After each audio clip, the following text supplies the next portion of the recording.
Evening and welcome. Can you believe it's Map Show 128? I'm astounded that we've done so many. Thank you very much for tuning in. And tonight's speaker is going to be Terence Ogle. Now, I've known Terence for, it feels like a lifetime, but actually it's only a few years. And I was introduced to Terence by Glenn, the founder of Map for Life. And Terence sort of like mentored me because initially I wasn't sure if I wanted to do coaching, but Terence guided me, showed me the way, and he gives us wonderful mentoring sessions on a Tuesday morning. Just put in the chat if you want to know more about that. But right now, I'm going to hand over to Terence. Good evening, Heather, and thank you for that introduction, and good evening to all our listeners. It really is my pleasure this evening to address you on the topic of dreams. Dreams, and the power that lies behind dreams. I want to begin by suggesting that we are all born dreamers. We are born with the propensity to dream. Some of us then use that propensity more than others, but we all dream in one way or the other. Dreams are an integral part of who we are. Dreams breathe life into everything we do. Dreams inspire us. Dreams shape our lives, and they make us come alive. And there are various ways that we can actually dream. So I think it's important for me to get a definition of what a dream is and what I mean by a dream and what I will be focusing on during this talk. So the dictionary definition, dream is a noun, and there are two definitions of what a dream is. The first one is a dream is a series of thoughts, of images and sensations occurring in a person's mind during sleep. So this is the type of dream that we subconsciously do. It's when we're sleeping. We're aware in our dreams that we're dreaming, but it's not something that we do deliberately. And this happens. There's nothing wrong with that. Some dreams are better than others, and there's a whole science around dreaming. People interpreting dreams. What do they mean? The type of dreams that we have. And then there's a second definition, which is a dream is a cherished aspiration, ambition, or ideal. Okay, and it is the second type of dream that I want to focus on during this talk. This type of dream is a deliberate, intentional picture or vision of the future. So it's something that we control, something that we have full control of, something that we initiate and we manage throughout that dream's life cycle. So that is a dream that I want to concentrate on. A very good definition of that dream type I got from John Maxwell, and it goes like this, and I quote: "A dream is an inspiring picture of the future that energizes your mind, your will, and emotions, empowering you to do everything you can to achieve it. A dream worth pursuing is a picture and a blueprint of a person's purpose and potential." End quote. So I think for me that description encapsulates all the elements of what a dream is. I want to quote another individual, Robert Orban, and he says this, and I quote: Always remember there are only two kinds of people in this world. There's the realist and there are dreamers. The realists know exactly where they are going. The dreamers have already been there. So one gets the picture in one's mind of dreaming and getting this picture of the end state, um, how it looks and the detail, uh, etc. So those are dreamers, and I think dreamers have a wonderful life in that they're able to actually capitulate themselves into the future. Realists tend to go a step at a time and say, dreams are dreams. We'll base our lives on reality. So, a dream can be likened, as I said earlier, to a vision, but not just any vision, a vision that's deep inside and speaks to our very soul. It's the thing we were born to achieve, and it's inseparable to our purpose. It draws on our talents and our gifts. It appeals to our highest ideals. A dream gives us direction. It acts as a compass, or as I like to put it, it acts as a north star. So if you picture the north star in the sky and see that as a dream, it's giving us a direction as to where we, as individuals, want to end up. A dream helps us to realize our potential and tap into our greatest resources within us and around us. The greater the dream, the greater the potential. Dreams help us weigh up our choices and make trade offs based on what we truly value and what really matters to us, i.e., our dreams help us to prioritize our lives. Have you ever found that some of the work we do can be extremely boring?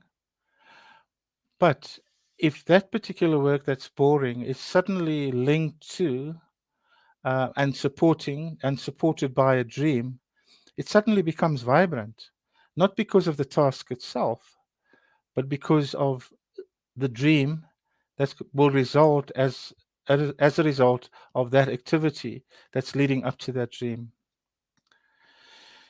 A powerful dream is what gets us up in the morning. There's a story told of three construction workers who were confronted by a reporter at a construction site. And when the reporter asked the first construction worker, "What are you doing?" His grumpy response was, "I'm earning my wages." He moved on, the reporter did, to the second construction worker and asked the same question: "What are you doing?" And also just, careless attitude in his reply.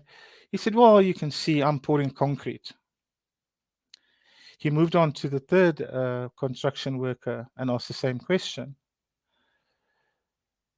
This construction worker was different. He jumped up, was attentive, and with a broad smile on his face said, "I'm building a house of worship. I'm building a church where lives will be transformed." The difference between those three construction workers was purely that the third and the last construction worker had a vision. He had a dream of what he was contributing to. So he saw the church, he saw people being transformed, he saw lives being changed. The other two saw the immediate, pouring concrete and earning a wage. And that's the difference between dreamers and realists. Further, a dream predicts our future. Our dream will lead us to a place that we want to be in the future. We essentially create our future by chasing our dreams. And it's what we become in the pursuit of our dreams that makes the journey towards the realization of that dream worthwhile. We're in fact taking an active part in shaping the purpose and the meaning of our lives. I want to, in the next few minutes, share with you from a book by John Maxwell. And John Maxwell helps us validate our dreams. Are our dreams real? Are they authentic? Um, are they realistic, etc. So I want to take you quickly through 10 points that he actually mentions in this book of his. So bear with me as we go through these 10 particular points. The first point is the ownership question, right? And the question here is is my dream really my dream? Do I own that dream? Because ownership is critical. It's really sad to see when an individual, or ourselves, when we try and live other people's dreams, or other people try and live their dreams through us. And one often sees this with a parent child relationship, where perhaps the parent, in their pursuit of a dream which is not successful for whatever reason, in actually realizing that dream, they then see an opportunity in their child to realize their dream. You see, we cannot realize other people's dreams. We can certainly help other people, we can come alongside them, and we definitely need other people alongside us to achieve our dreams. But as our lives are unique, so too are our dreams. So too is our purpose, and so too is that destination to which we all go. So the first question is my dream really mine? The second question is called the clarity question. Can I clearly see my dream? Now, for me, one of the best examples of clarity in a dream is what we use, a tool that we use in Map for Life, and that's the vision board tool. So, a vision board tool is just a picture of how one sees one's future. And they say a picture paints 1,000 words, and certainly for me, my vision board has been one aspect which has kept my dream alive. Because every time I've looked at that, I can see where I wanted to be, where I've progressed, and where I still have to move to achieve my my dream. So, clarity. Do I clearly see my dream? The third question is the reality question. Am I depending on factors within my control to achieve my dream? As much as we are encouraged to dream big, we need to keep our dreams realistic. And they shouldn't be outrageous dreams. Rather, they should be audacious dreams, but not unrealistic dreams. So let me give you an example.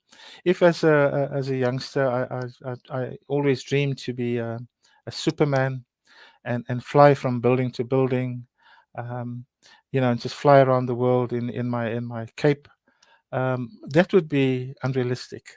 Um, and it would surely lead to disappointment because that's just not what we were designed to do, is to fly around like birds. So the reality question is my dream realistic? And can I, within my ability, achieve that dream? The next one is a passion question. Does my dream compel me to follow it? Is this what I wake up every morning to?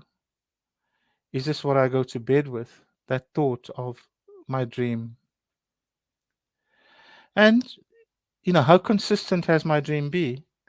Is this a dream that I've just had for the last week, or can I go back a year, maybe 2 years, where that dream was birthed and I've nurtured it along the way? The fifth question is the pathway question. Do I have a strategy to achieve my dream? And here again, I'm going to refer to Map for Life and the Map for Life methodology. The Map for Life methodology is clear on um, the end state via a vision board, the destination, and then a plan to get from where we are, our current position, to that destination. and that's done via goals, different habits that are being formed, tracking of progress on those goals, etc. So, yeah, the Map for Life methodology is excellent in that way. The pathway question: do I have a strategy? If one doesn't have a strategy, you're likely to go off track and derail the achievement of that or the realization of that dream. The sixth question is the people question. Have I included the right people that can help me to realize my dream? Okay, so this talks to one's network, right? Um, I guess it's possible, but it'll be extremely difficult to achieve one's goal on purely on one's own. So one needs others around them for accountability. There might be a skill set that you don't have. There might be opportunities that you need open for you. There might be doors that you need open for you. So it's important to have a network of those who understand your dream, know where you're heading, and are supportive in actually helping you um, get to that point and attain that dream. The next question, the seventh question, is the cost question. Am I willing to pay the price for my dream? You know, it's not going to be plain sailing. There's going to be sacrifices that need to be made. Are you willing? Am I willing to make those sacrifices? Have I already considered what I'm willing to trade to achieve my dream? There's a book by Scott Peck. It's entitled The Road Less Traveled. And that particular book talks to these choices one has to make.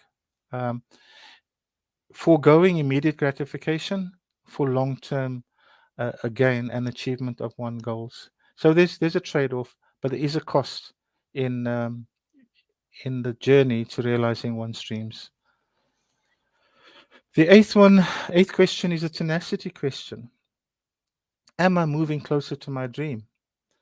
Have I identified the obstacles, and what obstacles have I overcome in the pursuit of my dream? Am I willing to do extraordinary difficult things? Am I willing to sacrifice? The tenacity question is very closely related to the cost question. But keeping on is a sure way of realizing one's dream. And then the ninth is a fulfillment question. Does working towards my dream bring satisfaction? You know, if it doesn't, then one needs to question, is that really a dream worth pursuing? Am I willing to give up my idealism in order to make my dream come true? Am I willing to work for years or even decades to make my dream become a reality? Do I enjoy the pursuit of my dream so much that even if I fail, I will consider my life to have been well spent? So that's a case of actually enjoying the journey, maybe not achieving the end result, but the actual journey and the process of moving towards that goal was worth the effort. And the last one is the significance question. Does my dream benefit others? And again, for in Map for Life, we stress the fact that in pursuing our dream, we'll fulfill the purpose. We fulfill the purpose of others. It's never really about us. Whatever we do, um, yes, brings reward, brings joy, brings satisfaction to ourselves. But the end result is others who are assisted, uplifted, and assisted in reaching their purpose and living their lives to the full. And we in turn are satisfied with the reward of just having done that and grow in the process. Why is it that many dreams are not realized? One of the big issues, not the only issue, one of the big issues is that there's a dream, a big, realistic dream, but action is never taken. And a dream without any action remains a dream. So it's absolutely important that the dream that we have is supported by an action plan. And again, here I refer to Map for Life, the process of setting very specific goals and then taking action on those goals. I want to end off with a quote by Henry Thoreau, who once said of dreams. This is what he said, and I quote. He says, "Go confidently in the direction of your dreams. Live the life you imagined." Unquote. And I want to end by adding this: live a life that you are destined for. Live a life that you are already equipped for. Live a life that you are already purpose for.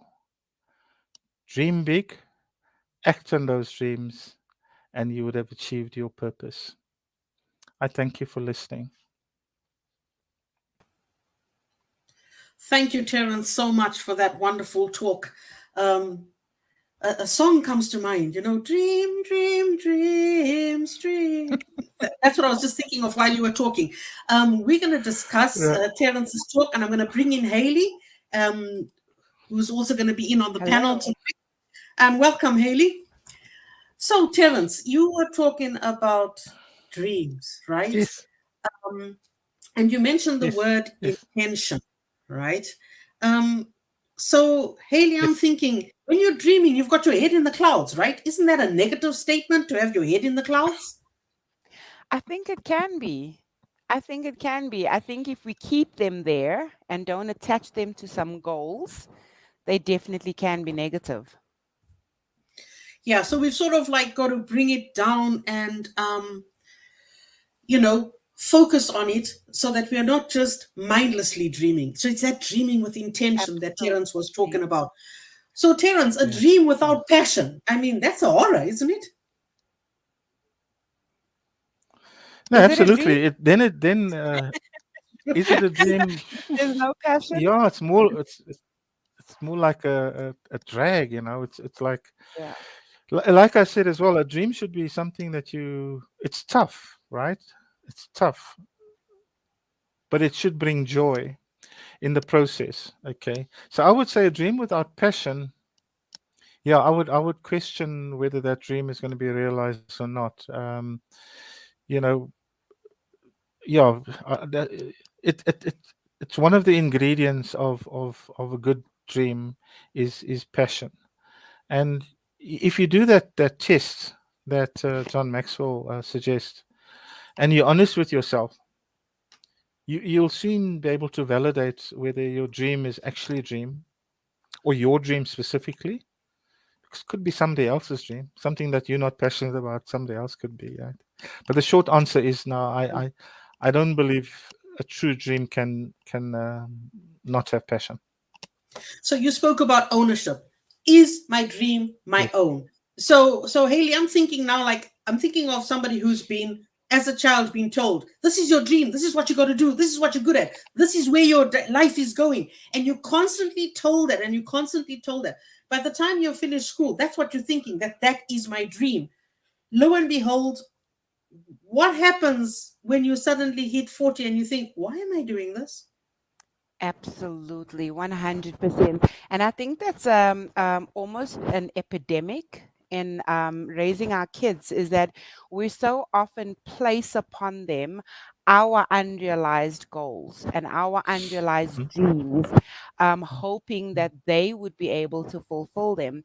And I think that when we get to a certain age, you sort of have this wake up call and you start to realize that, hey, those things that I've been wanting to do, those things that I've been dreaming about are actually not my own, you know. And I think that that's such an important point that you make, because it is very often the fact we don't take enough time for self introspection and ask ourselves, is this what I'm dreaming, or is this a dream that has been thrust upon me by my parents, by my spouse, by my partner, by any outside influence? So important. Ownership, ownership, ownership. Absolutely. So, Terence, what is the first step I take now to break free from these chains so that I can If start you dreaming my own dream? So you do. It's what you're passionate about, right? We mentioned passion earlier. It's what comes naturally to you, and it's very closely aligned to purpose. And I would say, in terms of a sequence, is find one's purpose first, and maybe the two go together. You dream about something, suddenly you realize, well, hang on, my purpose is aligned here, or you are convinced that your purpose is to do X, Y, Z, or be X, Y, Z, and then your dream follows that. So the two go hand in hand. So I would say the first step out is to say, do I know what I'm here for? um, do I know what my capabilities are? What are all my capabilities? But most importantly, what is it that gets my heart beating? You know, Passion, purpose, and then the dream. Um, yeah. So I must just confess, Heather and Haley, I'm guilty. My last child. Somewhere in my dreams, wrongly so, I thought I'd become a medical doctor. And then, when she went to university, in fact, I wasn't forceful or anything, but what, fathers are influential. I Mm-hmm. spoke her into doing medicine. I did. And I regretted it, and I confess it now, and I confessed it then. But fortunately, she realized in year one, and she came to me and she said, "Dad, this is not for me. This is not this is not what I want." And it was early, and we were fortunate that we caught it early. But Mm-hmm. others aren't so fortunate. They slog on. Sorry, that was Absolutely. a No, public confession. no, that's Helpful nice though. for sharing, because a lot of us parents are in that position, Terence. But now Yes. I'm thinking, you're talking about purpose, and the second one was clarity. Can I clearly see my dream? Mhm. You know, we went through Yes, a phase over a period where lots of people were finding themselves, Mm, because, yes. what if I don't know what I want? mm, What am I supposed to do? Haley, mm, what if I don't know what I want? mm. I think, I've been exploring this very topic with my kids who are now adults, and we speak about self-awareness a lot, and I think that a, a sense of self is very, very important. Not a convoluted sense of self, not an imagined sense of self, but really just taking a deep, hard look at who am I and what do I bring to the environment around me? What do I have to offer the world? And I think that when we start to develop a clearer sense of who we are as individuals, not in relation to external sources, I think it starts giving us a little bit of a clearer picture of what it is that I dream about. What is that magic inside me that excites me? And when you start feeling those feelings, you can usually start to link them to that's what I dream of. That's what I'm passionate about. And I really do think that it starts with, do I have a clear sense of who I am as an individual and what I bring to this world and how I show up in spaces. And I think that when we start to find that, the magic of the dream that is in me automatically comes through. That is so true. So now I know what I want. I've got my dream. I know exactly where I'm going. Terence, you said use a vision board. What is a vision board? Oh. Yeah. So I've had a vision board for years now. In fact, and right where I sit, if I just look up, I still see my vision board. So what it is, Heather, it's just an A3 or whatever size sheet or board, and then one goes through material that magazines and stuff like that, and you look for pictures that jump out at you. Okay, and you don't have to overanalyze. So for example, in my case, one of my dreams, and it still is a dream, is to move off to a little farm, and that's where I grew up, and I want to sort of end my cycle there. So on my vision board, you would clearly see a tractor, you'd see a river running through a plot, that type of thing. The other thing that I really enjoy is standing before is teaching really. So standing before a group of people and addressing them and connecting with them, etc. So that picture would be maybe me at what is that preekstoel, or a lectern. So that's the type of thing. And every time, my as I said, my vision board is it must be about 15 years old. Um, but I look at it, and every single picture on that I can still identify with as of the first day I put it there. That And is for me, very that says my dream is very clear in my mind. And you know what? I haven't achieved it. I think that a dream is a process, it's a journey. Um, there's a video, and I showed it in the last one here. That lady singer on The Voice. yes, yes, She was, I think, 50 something when she achieved her dream. the dream. Yeah, so age is not a thing, but the vision board is such a powerful tool. It works for me. It might not work for everyone, but for me, I love the vision board. And now that we have technology, I'm sure you tech fans out there will be able to create a vision board on your phone. So then we were talking Correct. about reality, and you were talking about people wanting, somebody dream of wanting to fly. I mean, I had a friend who used to say he wanted to be a frog simply because the princess was going to kiss him and he was going to become a prince. But a dream that we all have. I mean, I want to win the lottery. That's my dream, to win the lottery. Imagine what I'm going to do with all that money. Mm, Is that Mhm. dream yeah, real? yeah, yeah. Haley, you gonna Hey, what take do you that think? that one? I mean, it's probably as real as it's going to get to that person. To you, it is as real as it's going to get. I do think that with dreams, we have the ability to really just sort of go to those little spaces in our minds where we can conjure things up that might be a little bit out of this world. I think that dreams allow us to be able to do that.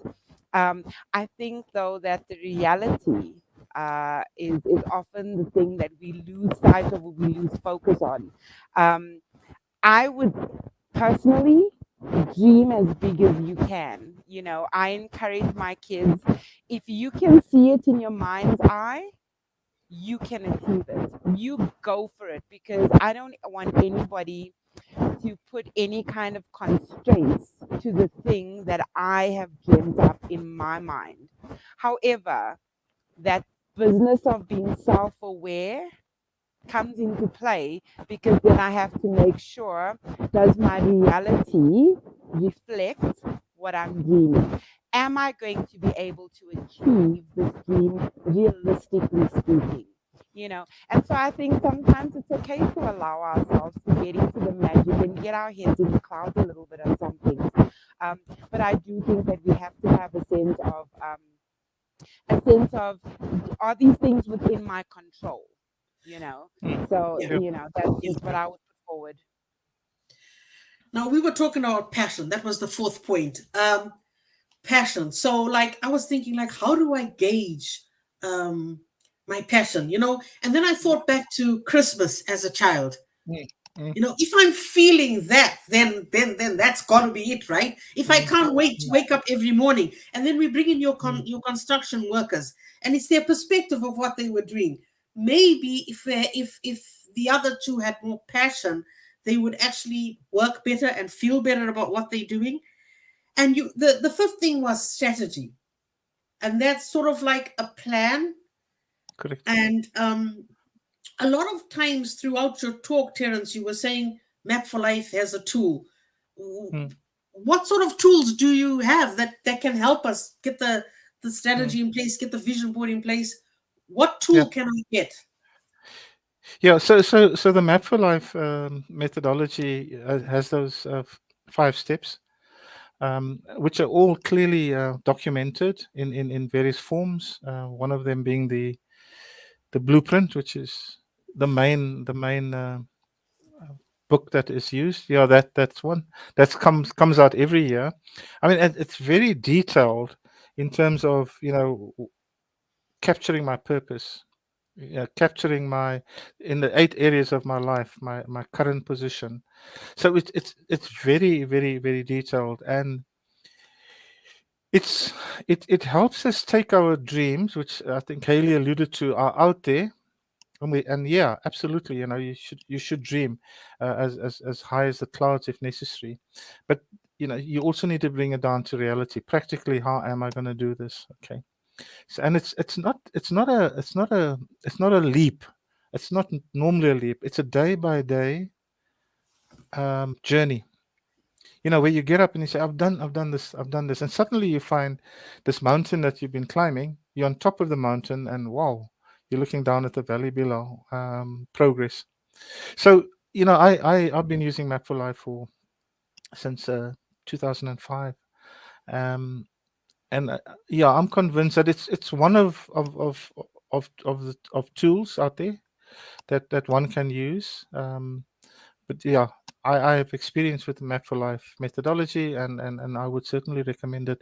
And again, because not just the material. I mentioned as well the network component, Heather. Mm. That you need to surround yourself with like-minded people, like-minded. Okay, not necessarily people who think the same way as you do, because that's not always a good thing, but people who have the same values as you do, the same broad vision, and the same commitment, etc. So accountability to say, it's worth getting up at 6 o'clock on a Tuesday morning to engage in a map cafe. Why is it? Because it's contributing to your dream. You know, and if it's not contributing to your dream, then you're in the wrong place. But if it is and it can support your dream, absolutely. Yeah, that was point six, the people, wasn't it? When you were talking about Yeah. the people. If Yes. anybody's listening and you want to get any of those tools, just put a message in and we'll get right. Somebody will get right back to you. So when you're talking about the people and you're talking about like-minded people and mentorship will come into that. Yep. But birds of a feather. What about my friends? Haley, what about my friends? Should I be more selective? Mm. Yeah, this is definitely something that I've had some personal experience with. It becomes very, very clear very, very quickly who your tribe is when you start becoming clear about the direction that your life is taking. you know um, when you become very specific, when you're on a specific path, and when you make certain choices, um, y- the people that are not really part of your tribe tend to fall away. Birds of a feather do flock together. I think that it is important for us to be mindful of the people we surround ourselves with. Who am I having conversations with? What kinds of conversations am I having? Because everything that we do must be in service to the goal, to the Mm, vision, to the mm, mm, dream, the mm, purpose. mm, This is who I am. This is how I show up in the world, and every choice that I make, including the people that I choose to spend time with and have conversations with, must be in service to that vision ultimately. And so we have to be mindful that the people that we surround ourselves with, unfortunately, as much as we may love them, some of them might be pulling us away from our dreams. Some of them might be pulling us away. Negative thoughts, negative comments. You won't succeed. You can't do that. You don't have the tools. That's not what you want to be hearing in a negative way. What I would say is that people who are able to come up to you and constructively, with genuine care, say to me, listen, I don't know that that's necessarily the right thing that you're doing. Critically, I can stand up and I can respect that. But if you're going to bash me for my dreams negatively, then we're going to have to draw a line. So the people that we share our space with, incredibly important in ultimately achieving our dreams. So true. And if they're family members, we got to find a way to let them know that they're Yeah. restricting our dreams. The Yeah. seventh one was cost. There's always sacrifices. Sometimes you have to sacrifice your time. Sometimes you'll have to sacrifice your finances.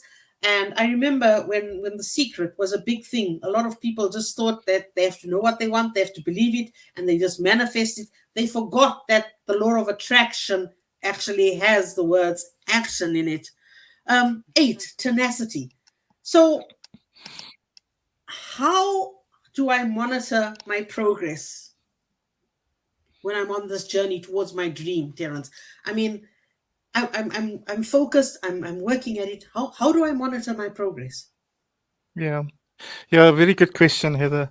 Again, it's the little parts that contribute to the whole, right? So it's those little steps that you need to acknowledge, and reward yourself as well for them, for the successes. So how do you manage it?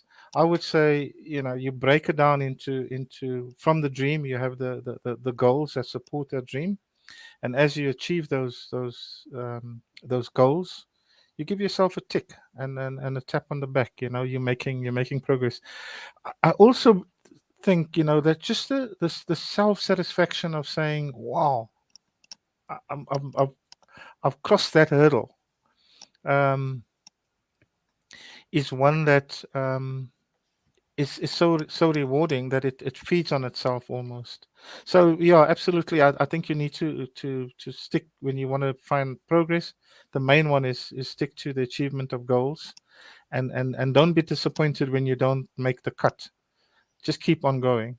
There will be times when you just don't make it for whatever reason. um, but just keep on going. Keep your eye on the target. Keep your eye on the goal, on the end goal, and that will keep you going. It's yeah, it's not attaining your dream is not always easy. I mean, and that's where the we spoke about the cost now. But how do you measure it? You measure it one day at a time.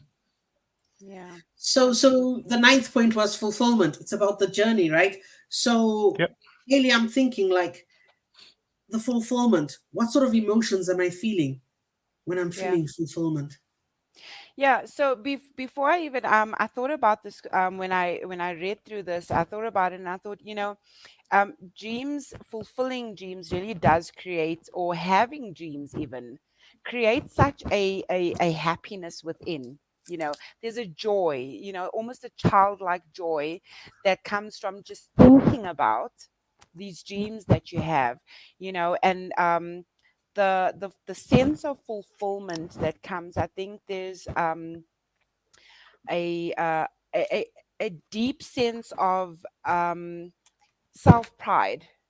um, there's a deep sense of excitement, joy, no matter how small that crossover might be in having achieved. You might even have just achieved part of the dream, not the whole thing, And I think that every step we take towards fulfilling that dream, that sense of fulfillment, that satisfaction that comes from within, there is a genuine sense of um, satisfaction is the word that I want to use. It's just there's nothing like it.